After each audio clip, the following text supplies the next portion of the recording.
Hello everyone. तो कैसे हो आप सब। मैं हूँ सोनी, आपकी जीएल स्टोरी टेलर और राइटर। सो बिना किसी देरी के आते हैं सीधा स्टोरी पे। आशिकी एक जुनून का पार्ट 57। पिछले पार्ट से सीधे आगे चलेंगे। ओके, तो हमें दिखाते हैं रिधि, सिया, तनु को। ये सबके सब कार में थे। रिधि ड्राइव कर रही थी और ऐसे कि क्या बोलूँ, सिया बार बार कह रही थी कि आराम से प्लीज, आराम से चलिए ना। रिधि मानो किसी की सुन ही ना रही हो। तनु बैक सीट पे बैठी थी और तनु कहते हैं रिधि रोक देना यार, मैं चलाती हूँ। ऐसे में तो हम उसके यहाँ पहुंचे ना पहुंचे, भगवान जी के घर जरूर पहुंच जाएंगे यार, प्लीज रुक जा। रिधि अभी भी कुछ नहीं कहती, ना सुनती है। और यहाँ सिया कहती है वैसे हम भगवान जी के यहाँ ही जा रहे हैं। रिधि अब कहती है भगवान जी के यहाँ नहीं, राक्षस के यहाँ जा रहे हैं। वो राक्षस है समझी, उसे भगवान मत बोलो। यहाँ सिया टेढ़ी आंखों से देखती है रिधि को और कहती देखिए उनको कुछ मत कहिए। रिधि एकदम ब्रेक मारती है और देखती है सिया को और कहती है तुम्हें तुम्हें बड़ा दुख फील होता है उसके लिए कुछ भी बोलूं। तुम देखती नहीं उसकी हरकत, या उसने तुम्हें पूरी तरह अपनी अच्छाई के जाल में फंसा लिया है। मैं जानती हूँ उसे, वो कैसी है। मेरा जीना हराम कर दिया है उसने, मैं ढंग से सांस नहीं ले पाती हूँ। सिया कहती है देखिए देखिए आपका आपका अब ज़्यादा हो रहा है। यहाँ तनु बात संभालते हुए कहती है रिधि शांत। और सिया प्लीज ना, अभी अपने राक्षस टोपी भगवान को साइड करो ना प्लीज। यार कितना तकलीफ देता है ना ये, अपने महबूब के मुंह से उसके ही महबूब की बात सुनना और सहना भी। यहाँ सिया कहती है देखिए इनको समझाइए ना, इनको तो वो प्यार करते हैं, ये कैसे ऐसे बोल सकती है। रिधि देखती है तनु पे, देखती क्या यार, घूरती है और कहती है तुम लोग निकलो यहाँ से, मैं अकेले चली जाऊंगी, मुझे नहीं नीड तुम नमूनों की, मेरा दिमाग खराब करोगे, मुझे पता है पूरे रास्ते। किसने कहा तुम्हें यहाँ आने के लिए, किसने कहा था। और वो कहते निकलो, फटाफट निकलो यहाँ से। तनु कहते दिमाग खराब हो गया, पता भी है कहाँ जाना है, बस मैं अकेले चली जाऊंगी है ना। रिधि कहती है हाँ, रिधि के लिए पता करना कौन सी बड़ी बात है, निकलो तुम, मुझे तुम चाहिए ही नहीं। तनु ना अपने हाथ बांध लेती है और कहते चलो करो पता, अभी पता करो फिर मानू। यार रिधि दो पल के लिए खामोश रहती है और फिर कहती है सिया को पता है, सिया बोलो कहाँ है वो। यहाँ सिया और तनु साथ में घूरते हैं रिधि को। वो कहते हाँ ठीक है ले जाऊंगी तुम लोगों को भी, लेकिन याद रखना मेरा दिमाग खराब है पहले से, तो जरा ढंग से रहना, अब ऐसे मत देखो, बोलो बोलो जल्दी कहाँ जाना है। सिया कहती है देवभूमि। रिधि कहती वो कहाँ है। सिया सेट की उत्तराखंड। एंड जैसे सिया कहती है यहाँ तनु और रिधि साथ में एक दूसरे को देखते हैं और फिर सिया को और कहते हैं व्हाट, वहाँ पता भी वो कहाँ है, कितनी दूर है। सिया अपना चश्मा सही करती है और कहती है बट हमें वहीं जाना है और बहुत लंबा रास्ता है, सो मुंह बंद करो अपना और जल्दी चलो। रिधि गहरी सांस लेती है और कार स्टार्ट करती है और अब बढ़ते हैं ये लोग आगे। यार कार से सफ़र कर रहे थे, देख रहे हो यार इनका सफ़र बहुत मुश्किल था लेकिन मंजिल उतनी ही खूबसूरत। पहली बार शहर के बिगड़ेल इंसान पवित्र भूमि पे कदम रख रहे थे। रिधि बाहर कितना भी खुद को शांत में चोर दिखाने का ट्राई करे, अंदर ही अंदर अजीब घबराहट आए जा रही थी कि क्या होगा कैसे होगा।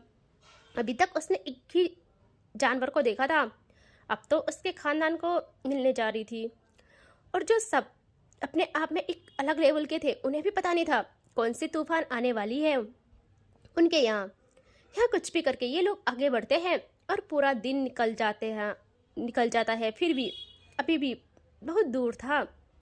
यहाँ रिधि को मानो थकान लग ही ना रही हो। यहाँ तनु कहती है रिधि प्लीज यहीं पे रुकना, हम रेस्ट करते हैं ना यार थोड़ा सा। रिधि कहते नहीं अभी बहुत दूर है, सो तुम लोग सो जाओ।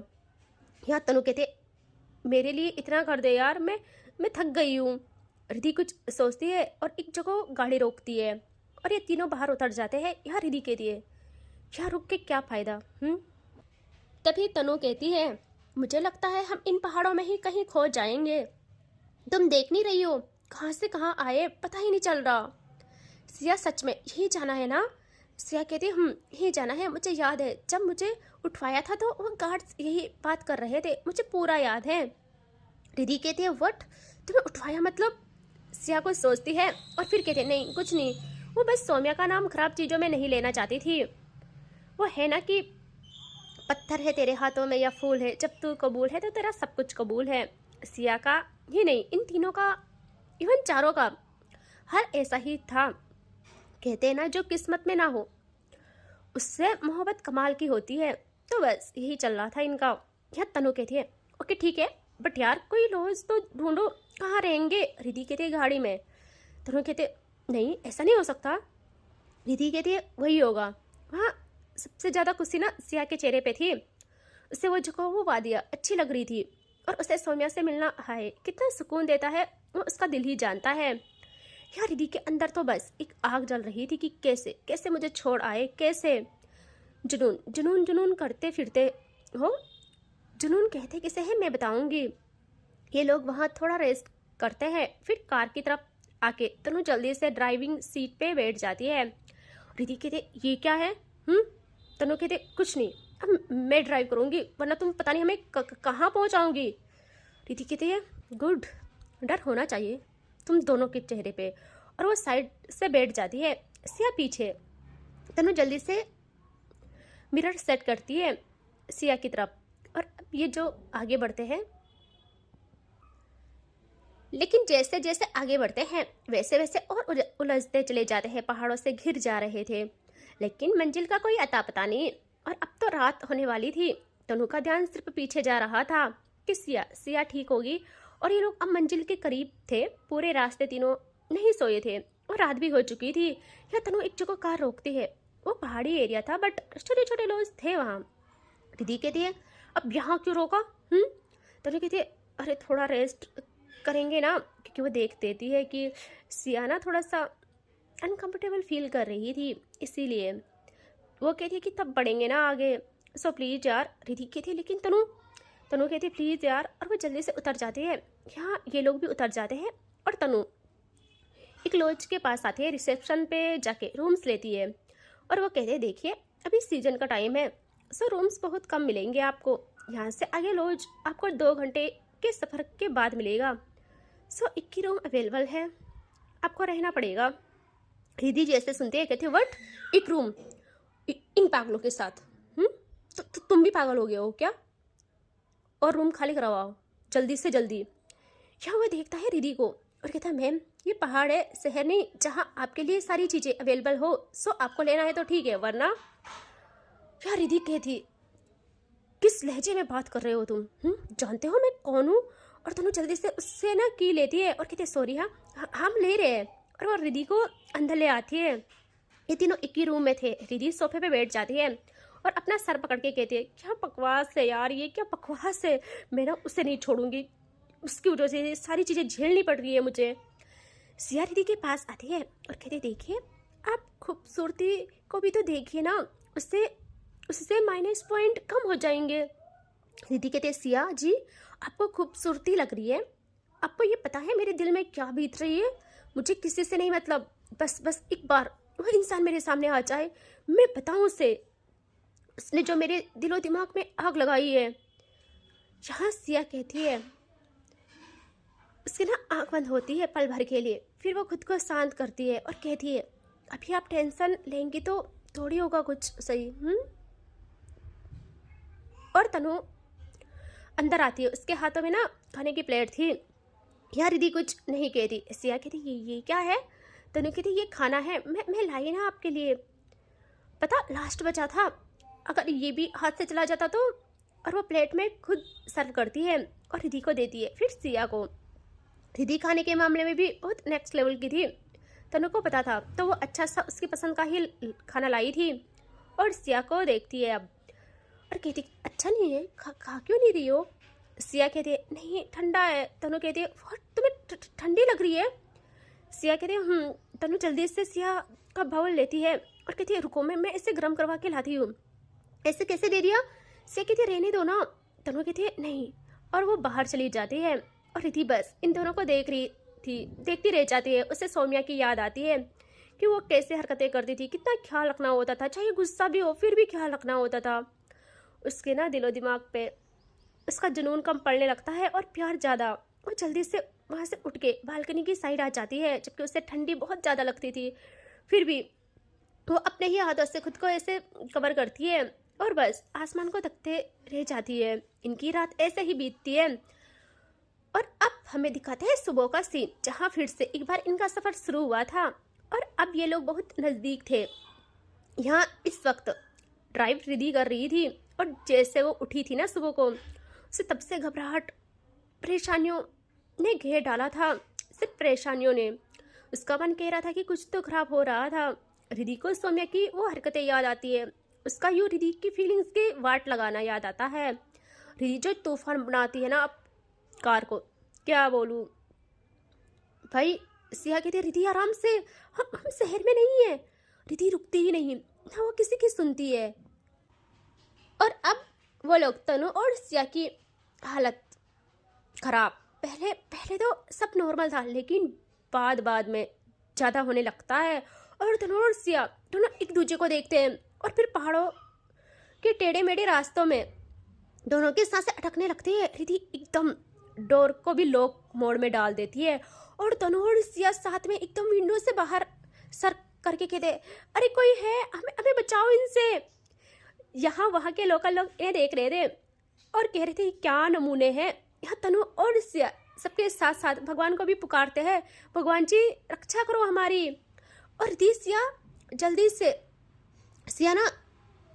से रिद्धि के हाथ पे हाथ रखती है और कहती है रिद्धि प्लीज प्लीज शांत, आराम से। रिद्धि ऐसे ही कहती है क्या तुम्हें भी तो आना था ना मेरे साथ। अब देखो जितना मैं जलूंगी तुम सबको नहीं छोड़ूंगी, मैं तुम्हें भी ले डूबूंगी और उसका तो क्या हाल करूंगी मैं, उससे पता भी नहीं है। यहाँ सिया कहते हैं रिद्धि प्लीज़ नहीं, उनको मत बोलो ना। देखा इस सिचुएशन में भी सिया को उनकी ही याद आ रही थी। वो थोड़ी जानते हैं कि क्या पता उन्हें काम रहा होगा इसीलिए गए होंगे। रिद्धि कहती है काम नहीं था उसने मेरे दिल को सताने के लिए, तड़पाने के लिए ये सब रचा है। और तुमको क्या पता वो कैसी है, कभी झेला नहीं तुमने उसे, तुम्हारे सामने तो वो बहुत भोली बनती है। सिया कहती है काश मुझे ये तकलीफ नसीब होती। रिद्धि एकदम ब्रेक लगाती है और देखती है सिया को और सिया कुछ कहती। रिद्धि कहती है अब कहाँ जाना है क्योंकि वहाँ 2 रास्ते थे। सिया जल्दी से मैप देखती है और कहती है राइट और फिर बस 1 किलोमीटर। और रिद्धि अगेन तूफान बनती है और भाई फाइनली ये लोग पहुँच जाते हैं एक जगह, इनकी मंजिल जो थी। और जैसे वहाँ कार रुकती है, तीनों के तीनों शौक आज उस हवेली की उस सुनसान सी डरावनी दीवारों को फूलों से सजाया गया था और वहाँ सारा गांव आ रखा था, बड़े बड़े मेहमान, लगता है कुछ है वहाँ। और गार्ड्स सिर्फ मेन जाइंट गेट पे थे, अंदर की साइड कोई नहीं, जबकि हर जगह गार्ड्स रहते थे। तीनों की नज़र वहाँ पड़ती है और तीनों के दिल बेताब हो रहे थे। और रिद्धि जैसे गेट पे आती है वो एकदम ब्रेक लगाती है क्योंकि उनको रोक दिया जाता है। रिद्धि के ना गॉगल्स पहने थे, हाय क्या खिल्ला लग रही थी यार, आंखों में तूफान। यहाँ तनु सर बाहर करके कहते क्या ये सौम्या का घर है। यहाँ जैसे तनु ऐसे कहती है वो लोग एकदम हरकत में आ जाते हैं क्योंकि उसका नाम ऐसे कोई नहीं लेता था और गन पॉइंट करते हैं इनको। और तनु शॉक्ड, तनु कहती क्या उसकी तरह यहाँ के सब लोग पागल है, ऐसे ऐसे स्वागत किया जाता है। जाके उनको बोल, जाके उसको बोल कि हम आए हैं। और उसका इतना कहना था कि पूरी कार को गार्ड्स घेर लेते हैं और सिया बेचारी देख के ही कांप जाती है कि ये क्या बवाल है। और एक गार्ड एकदम डोर खोल के तनु को बाहर निकालते हैं और भाई तनु के अंदर जो आग लगती है कि इतनी हिम्मत, मेरे कॉलर तक तेरे हाथ आए। तनु कम नहीं थी, तनु एक ऐसा निशाना जमाती है उसके सीने पे कि गार्ड को पता भी नहीं चलता कि क्या क्या क्या आग है ये। और सेकंड के हिसाब से उसकी गन तनु के हाथ में आ जाती है और वो पीछे जाके बेढाल हो जाता है। तनु अपना कॉलर सही करते हुए कहती है बेटा आज तुम लोगों को पता चलेगा हम क्या है। तनु का ये करना था कि सब हरकत में आ जाते हैं और निशाना तनु पे, और वो सब ऐसे ही बिल्कुल रहम ना करते, 1% रहम ना करते। उनमें से सबसे सीनियर गार्ड कहता है तेरी इतनी हिम्मत, तूने उनका नाम लिया वो भी इस तरह से, तुम जानती हो कि तुम किसके बारे में बात कर रही हो?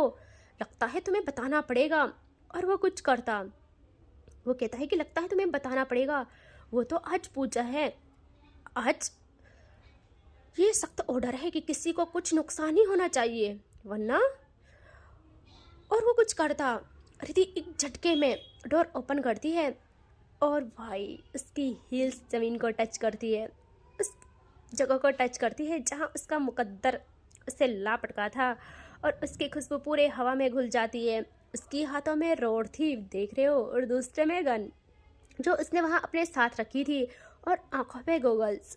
दिल में अंगार और दूसरे ही पल तनु के आगे आ जाती है, और जैसे उन सबकी नज़र रिद्धि पे पड़ती है, सबकी आंखें खुली की खुली रह जाती है। न जाने वो लोग इतना क्यों डर जाते हैं कि दूसरे ही पल अपनी गन्स नीचे करते हैं और 4 कदम पीछे चले जाते हैं और सर झुका लेते हैं, देख रहे हो। और रिद्धि कहती है, अब क्या? क्या हुआ तुम लोगों को? Come on, suit me, come on. और आज किसी में इतनी हिम्मत नहीं होती कि कोई उससे कुछ बोले। वो कहती है, अगर है किसी में हिम्मत तो रोक के दिखाना मुझे। और वो लोग इसीलिए चुप थे क्योंकि रिद्धि की तस्वीर, रिद्धि के बारे में सबको पता था। 5 साल तक सौम्या ने किसके लिए खुद को बर्बाद कर रखा था, सबको पता था। और यहाँ रिद्धि हाथों में रोल लिए बढ़ती है अंदर की तरफ। उसे कोई फर्क नहीं पड़ रहा था कौन है क्या है, जो उस पर देखते हैं, बस देखते रह जाते हैं। उसकी वॉक में ही ऐसा ऑरा था, और आधे से ज़्यादा उसे पहचान भी लेते हैं क्योंकि वहाँ ज़्यादातर फैमिली वाले थे। और उनको ये था ना कि रिद्धि के बारे में सबको बता था यार, सौम्या की वजह से। डोर आज खुला था, और जैसे रिद्धि के कदम दहलीज लांघते हैं, एक हवा का झोंका मानो फिजाएं भी उसका स्वागत कर रहे हो। उसकी जुल्फों को हवा में लहराने लगते हैं, और तभी सामने पड़ती है रिद्धि की नज़र। आगे हॉल में खड़ी थी वो शख्स जिसकी खातिर सब बगावत पे उतर जाते हैं, the one and only Saumya, जिसको इतनी खबर नहीं कि अब क्या होने वाला है। उसके बगल सारे घर वाले, और हाँ, राइट साइड एक लड़की जो शर्माते हुए सौम्या के साथ खड़ी है। उसकी नज़र सिर्फ सौम्या पे गड़ी, होठों पे मुस्कान, उसका नाम दिशा था। और सौम्या सबसे बात कर रही थी, लेकिन हंस के नहीं यार, उसका तो अलग ही था। कभी उसके चेहरे पे मुस्कान तक नहीं आती थी। पूरे गांव वालों ने देखा था उनके घर वालों के चेहरे पे मुस्कान। आज उनके घर में पूजा थी काली माँ की, और सारे रिश्तेदार और दोस्त आ रखे थे, इसीलिए गार्ड्स को गन चलाने पे रोक थी आज। उन्हें क्या खबर, काली माता अवतरित हो चुकी है। और यहाँ सौम्या देखती है अपने बगल, जहाँ वो लड़की जिसका नाम दिशा था, उसके होठों की स्माइल और मन में बुरे ख्वाब चकनाचूर होके उसके आंखों से छलक रहे थे। सौम्या हैरान होती है, बट उसे कोई फर्क नहीं पड़ता। वो कहती है, तुम्हें क्या हुआ? आज पूजा है, ऐसे मुंह मत लटकाओ अपना। और वहाँ कहाँ देख रही हो? उसके मुंह से लफ्ज नहीं निकल रहे थे। और सौम्या कहती है, तुम्हें हुआ क्या है? मेरे से एक्सपेक्ट मत करना मैं तुम्हें मनाऊं या फिर कुछ और भी। अपना फैसला मैं सुना चुकी हूँ, अपने बाप को भी समझा लेना। जल्द से जल्द मैं अनाउंस भी कर लूँगी। बट फिर भी वो कुछ नहीं कहती। यहाँ सौम्या को कुछ फील होता है कि ये कहाँ देख रही है। और सारे लोग खामोश कैसे हो गए? पूरा हॉल सुन पड़ गया था, और सौम्या को वो एहसास फील होता है, वही महक हवाओं में घुल जाती है, वही उसका दिल जोरों से धड़कना, सांसें बेकाबू होना। और उसे अच्छे से पता था ये किसके नाम से होता है। वो मन में ही कहती, नहीं ऐसा कैसे हो सकता है रिद्धि यहाँ। और दूसरे ही पल वो एकदम देखती है सामने, और सौम्या के पैरों के नीचे से जमीन गायब। भाई एक हाथ में रोड, आंखों में गुस्सा, और दूसरे हाथ में गन लिए उसका काल उसकी तरफ बढ़ रही थी। और जिसकी नज़र रिद्धि पे पड़ती, यार लोग ना डरते थे उनसे। पहली बार किसी को इस अंदाज में इनके यहाँ आते देखा था, और कोई कुछ भी नहीं कर रहा है। ये भी कि भाई ये लड़की ऐसे आ रही है और फिर भी कोई कुछ नहीं कर रहा, वरना सौम्या किसी को आंख उठा के भी खुद की तरफ देखने न दे, दूसरे ही पल उनकी आंखें पत्ते में निकाल दे। किसी की औकात नहीं होती थी उनके सामने नजरें उठा के देखने तक की। सौम्या तो बस खामोश रह जाती है। भाई उसका दिल इतनी रेस लगाता है ना कि बस फट के बाहर आ जाए। उसकी दादी को दिखाते हैं, उनकी नज़र जैसे रिधि पे पड़ती है उनकी आई शार्प हो जाती है। और उसके भाई एन ताऊ लोग जो जो देखते हैं सबकी आंखों में आग उतर जाती है। वो सब पहचान जाते हैं रिधि को और कोई आगे बढ़ता। उसकी दादी दूसरे ही पल सबको हाथ करके रोक लेती है और आंखों से इशारे करती है कि खामोश, अभी नहीं। यहाँ अब होता है दोनों का eye contact, Riddhi and Saumya का। और आज सौम्या रिधि से आई कांटेक्ट नहीं कर पाती, इतनी शार्पनेस और आग थी उनमें। सौम्या को एहसास हो गया था कुछ तो होने वाला है, लेकिन उसकी दादी इसीलिए सबको रोकती है क्योंकि आज उनके घर में पूजा थी। एंड शायद सबको पता नहीं है हमारे यहाँ पूजा को कितना वैल्यू देते हैं, ठीक है। और रिधि एकदम सौम्या के पास आके कुछ नहीं सोचती ना समझती, एकदम गन पॉइंट करती है सौम्या पे। आज किसी को ऐसा लाउड नहीं था कि उस घर में गन्स लाए या ऐसा कुछ करे, लेकिन देखा सारे रूल्स तोड़ दिए थे मैम ने। और सौम्या अभी भी खामोश, और उसकी इन हरकतों पे सारे गार्ड्स हरकत में आ जाते हैं। बट सौम्या सबको इशारे करती है कि सोचना भी मत कुछ करने की। यहाँ रिधि सौम्या को पॉइंट कर जस्ट ट्रिगर पे हाथ जमाती है। आज वो नहीं रुकने वाली थी और बस प्रेस करती। उसी पल सेकंड के हिसाब से सौम्या उसका हाथ पकड़ के गन का रुख मोड़ देती है और गोली झूमर के टुकड़े टुकड़े कर देती है और सौम्या रिधि को और करीब कर डालती है। सबकी आंखें खुली की खुली, उन्हें पता ही नहीं ये हो क्या रहा है। यहाँ सौम्या का दूसरा हाथ रिधि की कमर पे पकड़ बनाते हैं और अब कहती है वो, क्या यहाँ क्या कर रही हो तुम? तुम्हें तो मैंने आज़ादी दे दी थी ना, तुम यहाँ क्या कर रही हो? अभी भी मौका है, चुपचाप चले जाओ। रिधि कहती है, तुम्हारे गुरूर, तुम्हारे बदले की आग को लास्ट टच देने आई हूँ। आधी अधूरी चीज़ें रिधि को नहीं पसंद, आधी अधूरी चीज़ें रिधि नहीं छोड़ती, ना इश्क, ना दवा, ना दुआ और ना ही बर्बादी। सबको मुकम्मल करती हूँ, जो भी चाहिए मुकम्मल चाहिए मुझे। सौम्या स्माइल करती है और वो कुछ कहती, तभी एकदम जो लड़की सौम्या के बगल थी दिशा, उसके पापा वहाँ आ जाते हैं। देखिए वो उनके रिश्तेदार थे, सो आज थोड़ा सा उनकी भी बात सुनी जाती है। वो डर भी रहे थे, कांप भी रहे थे, फिर भी अपनी बच्ची के चलते वो कहते, ये कौन है और इस तरह कैसे कर रही है?